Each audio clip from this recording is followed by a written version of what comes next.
Clarke County Hospital is a critical access hospital, which basically means that it's a rural hospital caring for people within our community. Like most rural hospitals in Iowa and probably across the United States, we're having more and more challenges in getting specialists to come to our location. With the use of telemedicine, we're able to connect our patients with physicians in an urban location. So this is the otoscope that we would use during a telemedicine exam, and the nurse would carefully place the otoscope in the patient's ear. The patient and the physician on the receiving end would then see on the screen their own eardrum, and the physician would be able to look at the eardrum of the patient. One of the most crucial pieces that we feel like with telemedicine is the Bluetooth stethoscope.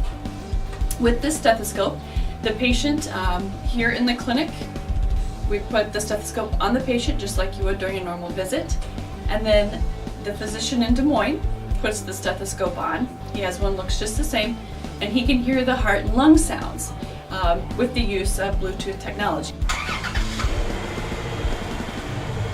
We live in a very rural area. A lot of our population is elderly, and I thought the older people would be more resistant, but that is not the case. They were not resistant at all. The elderly people just took right to it, and they never said, I don't feel like the doctor wasn't really here. They all feel like they had a personal contact with the physician.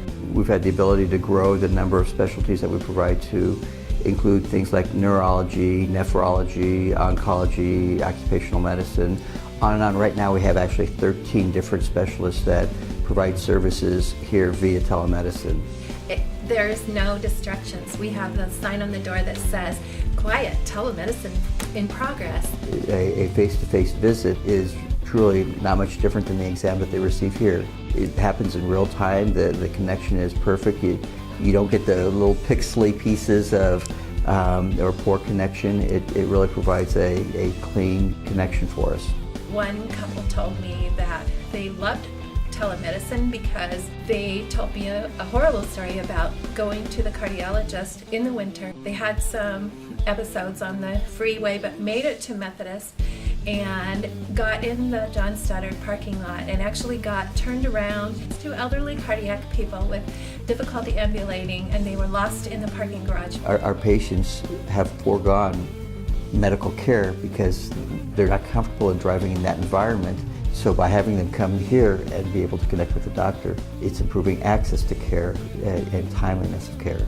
I truly believe that telehealth is going to be the future of medicine, or a key component in medicine in the future.